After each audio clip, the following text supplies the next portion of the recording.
welcome back to the Backyard Professor Chess videos. I'm here in this lovely park among the crows, and I thought I would show you a fantastic chess game of Mikael Tal.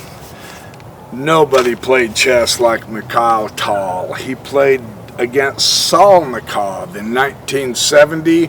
This game is fantastic. It's early in the morning, the sun's just coming up. I do hope the sun and shadow won't goof up the chessboard too bad. Looks like I'm a little crooked here, aren't I? Yeah, it's see ya now. Typical, isn't it? We're talking amateur hour here. Oh, what a rookie.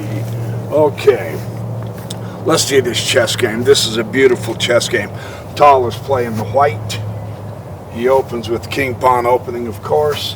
And his opponent looks like he wants to play the French defense with him, and sure enough he does. So we've got a typical French. Tal was strong against any of the openings. It really didn't matter, but he was so unorthodox. He was so different in his approach. He puts the knight to d2 here, and now we've got the knight to f6. So we've got a good opening. Everything's kosher. Tal immediately pushes for more space. Isn't that fascinating to see how this works? Tal is so aggressive. This is one of the fun points of Tal. He's going to make his opponent put the knight probably where he doesn't really want to have it, but that's tough luck. You're playing Tal. You have to put your knight where Tal wants you to. That's how he played chess, isn't it?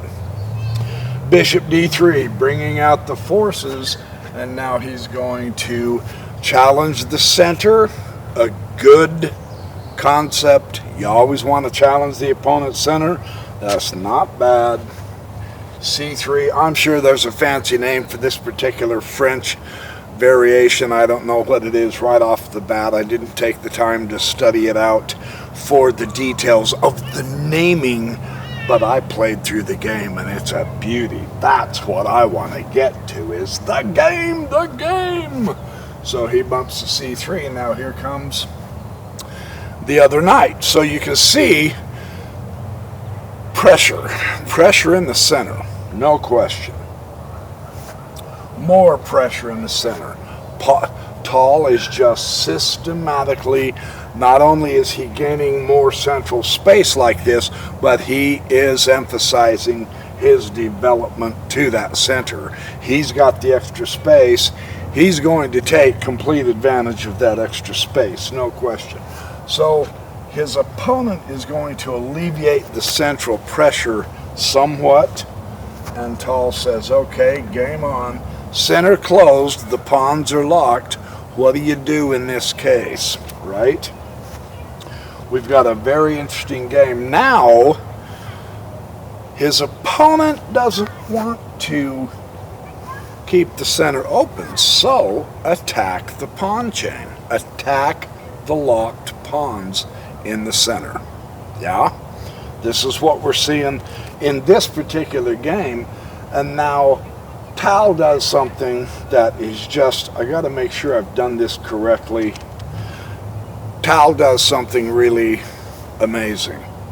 Can you see what he does? Can you see what you would do? Yeah, I can see what I would do, but it wasn't what Tal did. That's why he was Tal and I'm not. Knight to g5. And you go, what the? That is either bold or completely foolhardy, isn't it? His opponent wants to open up the center because this e-pawn is gaining more space. Rather than acquiesce by taking the pawn and losing the locked center, Tal is going to sacrifice the knight. And you go, wow, that is incredible. When you really stop and think about that, that is amazing. But now you see why. Now he's opened up the center on the king's side to get to him. Queen H5. That is a move of beauty, yes? And then you go, yeah, but, you know, you have the G6, so what is the point of the Queen to H5, really? Did that even do anything at all? Yes, it did. Because now the bishop can take that G6 pawn. Check. And you go, well, okay, but still, he sacrificed a knight and he has sacrificed a bishop to break the king side apart. Recognize that. He didn't care about material, but this is Tal, but he didn't care about material. He wants to get to the queen, to the king. So now he can.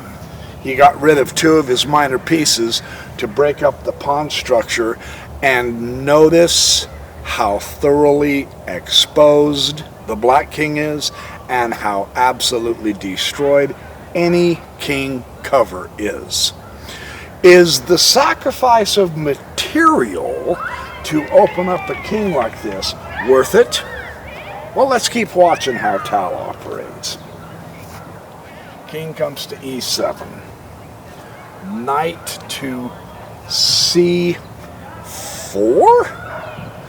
You're going, really? He can just simply take that knight. No, he can't. He cannot simply take that knight. He gives him an option to take the knight, but he's not going to. He comes to bishop H6. Bishop takes G5. Check. Totally obliterating the king's side. And it looks like he is just swapping out pieces for nothing, but it's not for nothing. So the bishop will take the bishop. No more check.